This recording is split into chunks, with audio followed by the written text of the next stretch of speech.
Hello guys, today we will discuss chapter number 6. The name of the chapter is banking. There are two types of banks. First, commercial bank, second, central bank.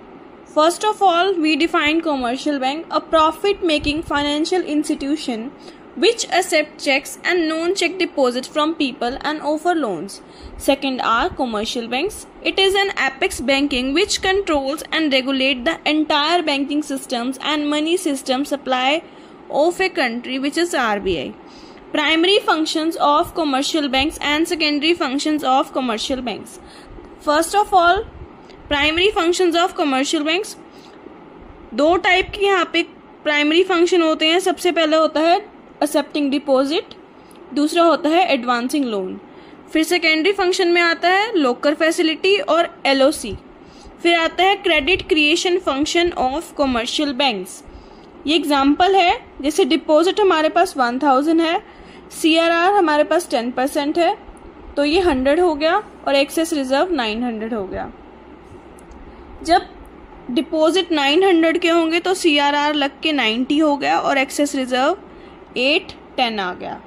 ऐसे ही जब 810 होगा तो 81 हो जाएगा और 729 हो जाएगा एक्सेस रिजर्व. इसके बाद आता है this process will continue until total cash reserve means CR will exhaust and commercial banks create much more credit than its cash deposit. अब जैसे क्रेडिट मल्टीप्लायर का फॉर्मूला होता है 1/RR means reserve ratio.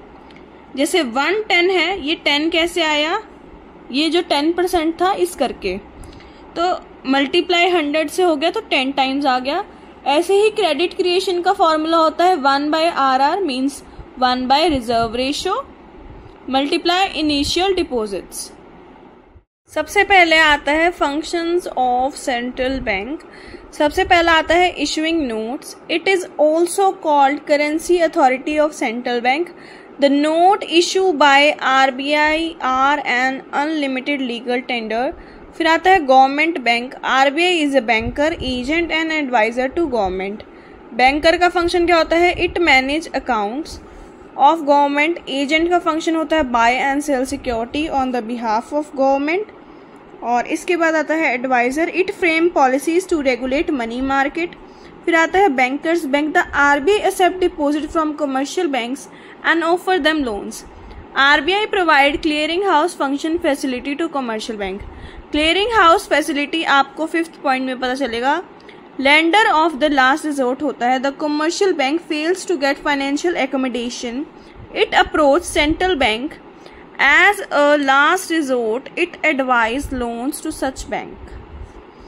Clearing house function, it avoid transfer of cash between the bank and reduce requirement of cash. Clear through their accounts with central bank. Custodian of foreign exchange, it exercise manage floating. यहाँ पे इसकी definition आ जाएगी. To ensure stability of exchange rate. Manage floating refers to sale and purchase of exchange with achieving stability of exchange rate. Control of credit. RBI is to control of supply credit in economy. It can be increases or decreases supply of money. During inflation, the money supply decreases, and at the time of deflation, the money supply increases. There are two types of monetary policies. Number 1, quantitative. Number 2, qualitative. Quantitative, bank rate, repo rate, reverse repo rate, CRR, SLR, open market operation. Next is qualitative, margin requirement of loan, credit rationing and moral suasion. सबसे पहले आता है quantitative. Quantitative में आ जाता है सबसे पहले bank rate. RBI give short term loan to commercial bank without security. Inflation के टाइम इंक्रीजेस, डिफ्लेशन के टाइम डिक्रीजेस. इसके बाद आता है repo rate. RBI give short term loan to commercial bank with security. यहाँ पे विदाउट सिक्योरिटी है, यहाँ पे विद सिक्योरिटी है. It is also called repurchase rate. Inflation के टाइम बढ़ रहा है मीन्स इंक्रीज हो रहा है, डिफ्लेशन के टाइम कम हो रहा है मीन्स डिक्रीज हो रहा है. Reverse repo rate, commercial banks parks their extra saving with central bank. Inflation के टाइम इंक्रीजेस, डिफ्लेशन के time decreases. CRR, cash reserve ratio, in which minimum percentage of cash is to be kept reserve by commercial bank with central bank. Inflation के time increases, deflation के time decreases. SLR, a minimum percentage of liquid asset. कौन सी liquid asset? Cash, gold, securities are kept reserve by the commercial bank with themselves. Inflation के time increases, deflation के time decreases. इसके बाद आता है यहाँ पे open market operation, sale and purchase of securities in open market on the behalf of government. Inflation के time increases, deflation के टाइम डिक्रीजेस. क्वालिटेटिव में आता है margin requirement of loan, difference between the current value of security offered for loan and the value of loan granted. Inflation के time increases, deflation के time decreases. Credit rationing, a fixation of credit quota. Quota का मतलब होता है limit for different business activities. Inflation quotas are imposed, deflation quotas are remove. इसके बाद आता है मोरल सजेशन. मोरल सजेशन में आता है the advice given by the central bank to commercial bank to follow the direction given by him. Inflation stick monetary policy, dear monetary policy. Dear monetary policy का मतलब है costly, will be follow.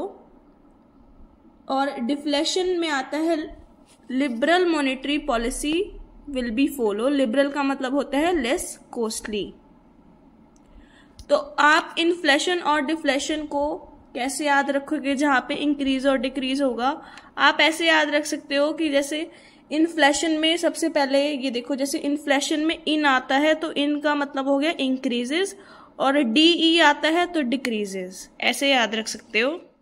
Chapter number 6 खत्म हो गया banking वाला. अब हम कल करेंगे चैप्टर नंबर 7 जिसका नाम होगा एग्रीगेट डिमांड, एग्रीगेट सप्लाई और उसके कुछ कॉम्पोनेंट्स.